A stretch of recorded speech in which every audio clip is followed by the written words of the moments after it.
Well, what a beautiful May day to come to the Rogerson Clematis Garden with Linda Beutler. And Linda, this is a beautiful day. Unbelievable. And of course, every time we come, there's different types or different species of clematis blooming. So what's happening this time of year? Well, right behind us is Clematis montana subspecies Grandiflora. Beautiful. Pretty grand, I would say. And this is the time of year when people want to come out. They don't come now because they want to see the large flowered hybrids, which I call, the showgirls. Right, and but these are gorgeous. These are gorgeous. Yes. And they're in full bloom now. So this one is a lovely white, really kind of a creamy white.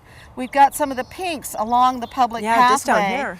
And so you'll see Tsunami Child down there. We have a young plant of Tetra Rose. These guys are also pretty fragrant. So Tetra Rose is considered the most fragrant of that group.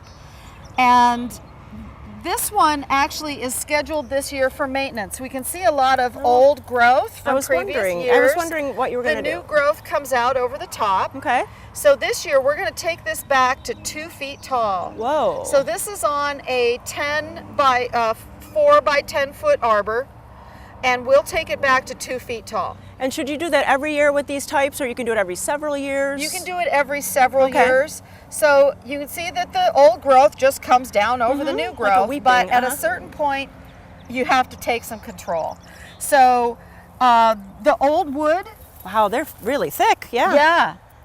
Big around as my little skinny wrists, the only part of me that's skinny. And we'll take it back that far. We'll take it back into that old growth, and probably most of the new growth will come back from underground, and it will pretty much have recovered this with new growth by the fall. But we do this when it's done blooming. Sure. Because that way we don't have to worry about messing up the bloom cycle. Right, and thanks for telling us, because I think we all get nervous about doing pruning on clematis. Yeah. And we're going to go to another part of the garden and see some other beauty. So let's go. Yes.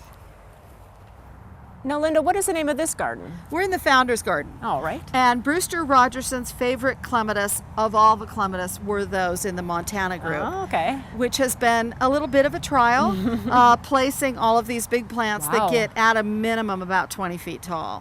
And those are usually a smaller flower, but I see something with a larger flower, so how come? Yeah, so another one of Brewster's favorites. This is an introduction that we were allowed to make from the breeder Sixten Woodberg in Sweden. So we named it Sixten's Gift, and it's right in front of Warwickshire Rose. And so you can do little color stories like this in your garden. If you pick the really early large flowered hybrids, then they'll flower at the same time as the Montanas. That's a great idea, because we don't think about that. And so thank you for that tip. Right.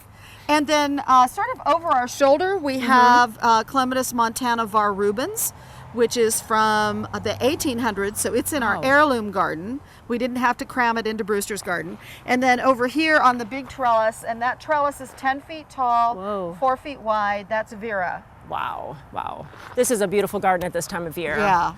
But any time of year, it's great to come here. But there's a special event coming up in the last week of weekend of May.